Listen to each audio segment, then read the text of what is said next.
네, 세 번째로 이제 엔터에 대한 내용인데요. 두 가지 주제입니다. 하나는 그 하이브의 신인 걸그룹의 학폭 이슈, 그 다음에 두 번째는 또 요즘에 SM 인수전 관련해가지고 루머들이 많이 돌더라고요. 그걸 한번 정리를 해봤습니다. 첫 번째로 그 르세라핌이죠. 나는 겁이 없다. 그거를 아나그램으로 해갖고 딱딱딱딱 하면 르세라핌이 나오더라고요. 근데 성공적으로 일단 데뷔는 했었어요. 보시면은 데뷔 앨범 초동이 30만 장 넘어서서 걸그룹 데뷔 앨범 초동으로는 1등이다. 역시 대기업이다. 하이브다. 거기다가 멤버들을 보면은 그 아이즈원 했었던 그 경력직들, 인기 멤버들을 끌고 갔죠. 거기다가 아이즈원 멤버가 될 뻔했었던 보컬, 중경력직이라고 할 수 있는 멤버까지 끌고 가서 처음부터 성공은 그냥 따놓은 당상이었다, 그렇게 말씀드릴 수가 있어요.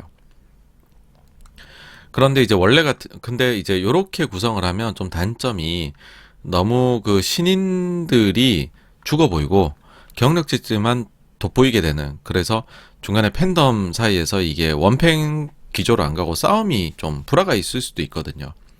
근데 아주 다행히도 신인 멤버 중에 한 명이 한 멤버가 대단히 크게 주목을 받았죠. 인기 멤버가 됐죠. 그래서 뭐 성공적인 데뷔를 했다, 그렇게 생각을 했는데 학폭 논란이 제기가 됐습니다. 최초의 하이브 측에서는 이게 악의적 음해라고 이야기를 했어요. 사실요, 학폭 논란이 데뷔 직전에 제기가 됐어요. 그래서 데뷔를 좀 늦춰야 되는 거 아니냐, 뭐 이런 것들이 나왔죠. 근데 하이브가 이거 악의적이다, 음해다 얘기하면서 데뷔를 강행을 합니다. 그러니까는 뭐 지금 이제 피해자 쪽에서는 추가 폭로를 했고 완전히 전세가 역전이 됐죠. 그러니까는 야, 이거 너무 심한 거 아니야, 이렇게 된 겁니다. 처분 강도가 문제였는데요. 전 사실 뭐 이건 모릅니다. 저희 애는 아직 너무나 어리기 때문에 요즘에 학교에서 이런 거 처분을 내리고 이런 것들 전 전혀 모르는데 5호 처분을 받았다고 해요. 그리고 이게 상당히 좀 세다, 이런 얘기도 하더라고요. 그래가지고서는 이런 기록이 있는데 지금 학폭이 이거는 정말 숨길 수 없는 거 아니냐, 사실 아니냐 했고 하이브가 한 발 물러섭니다. 5호 처분을 받은 건 사실이나 본인도 학교폭력의 피해자이다. 그래서 사실은 활동을 해야 되는데 근데 워낙 논란이 되니까 잠시 좀 모든 것들이 좀 클리어해질 때까지는 복귀를 안 하고 나머지 멤버들끼리만 활동을 하겠다라고 합니다. 근데 나머지 멤버들끼리만 활동했는데 뭐 그렇습니다, 여러분. 조회수 되게 잘 나와요. 인기 그 인동 1등으로 올라가더라고요. 그리고 그러다 보니까는 제가 볼 때는 5인조로 그냥 활동을 하게 될 수도 있지 않나. 이 가능성이 일단 제일 높다, 그렇게 보고 있습니다. 특히나 과거에 보게 되면 다른 그룹들도 학폭 이슈들이 조금씩 있었어요. 근데 그들 중에서 일부 그룹은 사과를 합니다. 그 다음에 좀 있다가 다시 그대로 활동을 해요. 그런 케이스도 있었고, 다음으로는 내보내요. 근데 내보내더라도 오랜 기간 기다렸다 내보내요. 왜냐하면 이 멤버가 인기 멤버인데 보내기가 싫은 거죠, 회사 입장에서는. 근데 워낙에나 증거들이 너무 이제 피해갈 수 없도록 쌓이면은 결국은 내보내게 되는, 그랬었던 그룹이 하나 있었죠, 또. 근데 이 두 가지 다 시간이 좀 걸린다는 특징이 있는데, 저는 요번에 르세라핌은 좀 빨리 결정되지도 될 수도 있는 거 아니냐는 생각하는데, 왜냐하면 팬덤이 아직 만들어지지 못했어요. 신인 멤버였고. 그러니까 이런 식으로 누군가가 멤버가 잘못했을 때 팬들이 지켜주는 거거든요. 그러니까 말도 안 되는 이유라도 그걸 옹호를 해줘요. 그러다 보니까는 회사 입장에서는 이 친구가 팬이 많으니까는 어떻게든 데려가 볼까 뭐 이런 생각을 하게 되는데, 지금 르세라핌은 신인 멤버고 아직 이제 아주 로열티 높은 팬덤이 만들어지기 전인데 문제가 터졌기 때문에 상대적으로 옹호해줄 팬도 적고, 그러면은 멤버 조정이 좀 쉽지 않을까라는 생각을 합니다. 저희 그냥 뇌피셜이고요. 이 전체 엔터에 대해 갖고서 조금 이제 걱정하시는 분들이 이런 생각 하시잖아요. 열애설이나 이런 것들, 안 좋은 이슈들 터지면은 회사들이 한 방에 가는 거 아니냐. 근데 여러 차례 말씀드렸습니다. 아이돌 비즈니스 자체가 굉장히 글로벌화가 되면서 글로벌 팬들은 어지간한 사건 사고에 별로 놀리지 않는다. 왜냐하면 그네들은 자기네 나라의 연예인들이 훨씬 더 큰 사고를 많이 치기 때문에 우리나라 사람들이, 우리나라에도 물론 굉장히 불미스러운 일도 있긴 했었습니다만 극히 소수였고, 대부분은 뭐 사건 사고가 있다고 하더라도 뭐 해외에서 이제 총 가지고 다니다 쏘고 이러진 않잖아요, 그렇죠? 그래서 수준이 외국에 비해서는 조금 그게 낮다. 그래서 그거 보고서 해외 팬들은 그렇게 흔들리진 않더라. 그래서 회사 타격으로 오는 경우를 글로벌화 되고 나서는 잘 못 봤다. 그러니까 우리가 갖춰야 될 예절, 소양, 뭐 아니면은 인간으로서의 뭔가들, 그런 것들이 떠나서 우리가 순수하게 그냥 사업 측면에서 봐서는 그렇다라는 말씀을 드리는 겁니다. 근데 어쨌든 이게 되면 조금 리스크는 있기는 해요. 어쨌든 잠깐 더 쉬고 나온다든지 그러면 수익화 시기가 좀 더 늦어지고 이런 것들이 있을 수 있잖아요. 그래서 어쨌든 요건 관리 잘하는 게 필요한데, 회사들이 기본적으로 대형사들은 이에 대한 관리들을 좀 열심히 하고 있습니다. 그래서 데뷔할 때에는요, 데뷔 멤버에 대해서 회사에서 SNS 관리, 평판 관리, 생활 기록부 관리 이런 것들이 전방위적으로 체크를 합니다. 하지만은 빈 틈이 생길 수밖에 없는 게 현실이잖아요, 그렇죠? 그럴 때 한 번 더 필터링을 할 수 있는 방법이 있는데요. 그게 바로 서바이벌 프로그램을 하는 겁니다. 여러분들 신인 데뷔할 때 괜히 서바이벌 프로를 하는 게 아니에요. 옛날 빅뱅부터 해가지고 트와이스나 최근에 뭐 엔하이픈까지도 많은 그룹들이 서바이벌 프로를 거치고 데뷔를 하게 됩니다. 그리고 특정 서바이벌 프로에는 다음 데뷔조를 일부러 이제 넣어가지고서 노출도 시켜줘요.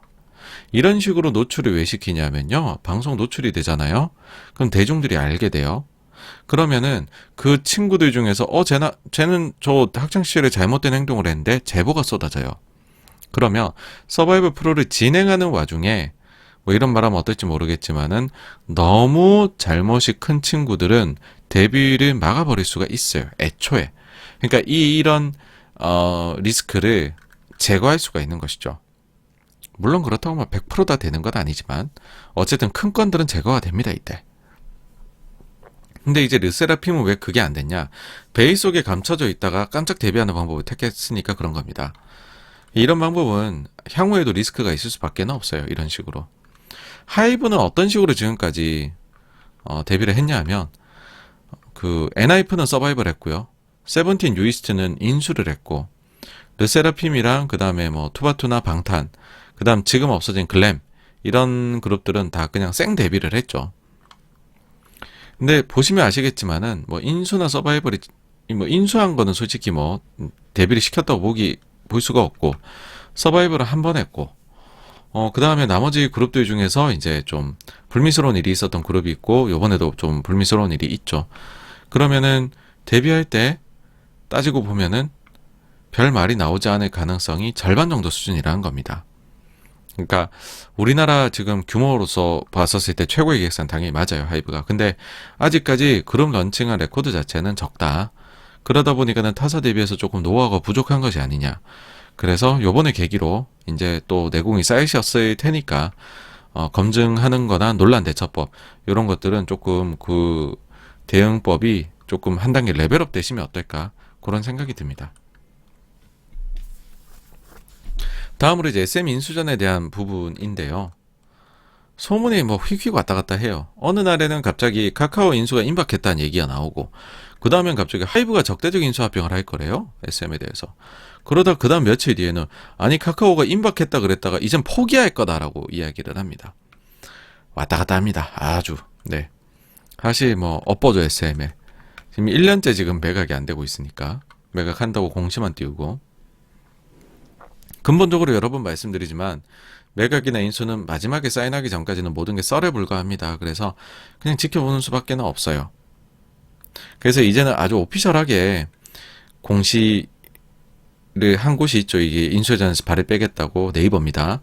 여기를 제외하고서는 CJ ENM조차도 아직은 확정된 바 없다고 최근에 5월 24일이죠. 며칠 전에 공시를 했을 정도니까 아직까지는 그냥 지켜보자, 이런 생각입니다.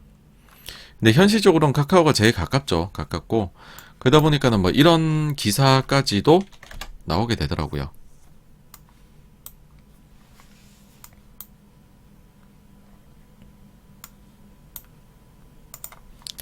자, 단독 줄 섰던 투자자 어디로 카카오엔터에 무슨 일이?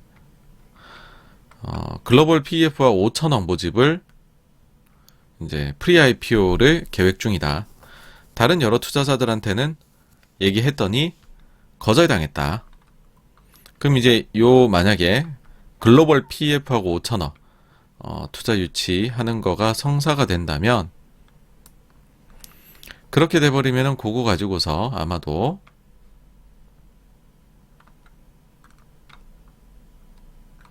SM엔터 인수 과정에 그 현금을 쓰지 않겠느냐, 뭐 그렇게 이야기를 합니다. 그래서 지금 가지고 있는 보유 현금 자산이나 5천억이라는 금액 합산을 해보면 SM 인수하는 금액 플러스로 조금 더 지분 취득하는 것까지 봤었을 때는 금액이 얼추 맞는 걸로 나오죠, 그쵸? 하여튼 이런 식으로 여러 가지들 이야기가 나옵니다.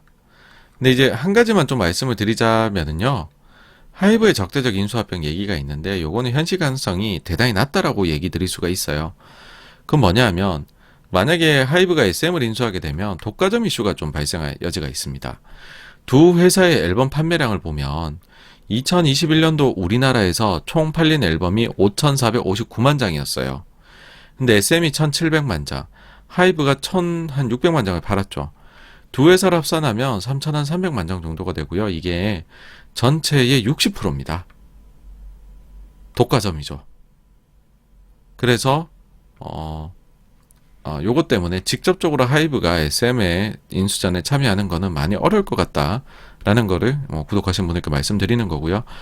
그 다음에 만약 이거를 피해가서 어떻게든 또 피해가는 방법 찾아낼 수가 있죠. 근데 현실적으로는 만약 피해간다면 이렇게 될 거예요.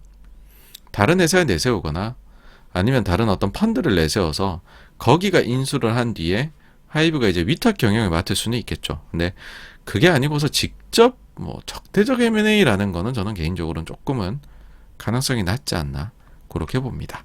네. 그래서 여기까지가 엔터에 대한 내용이었고요. 다음으로 넘어가야 되는데 벌써 11시 반이네요, 그죠?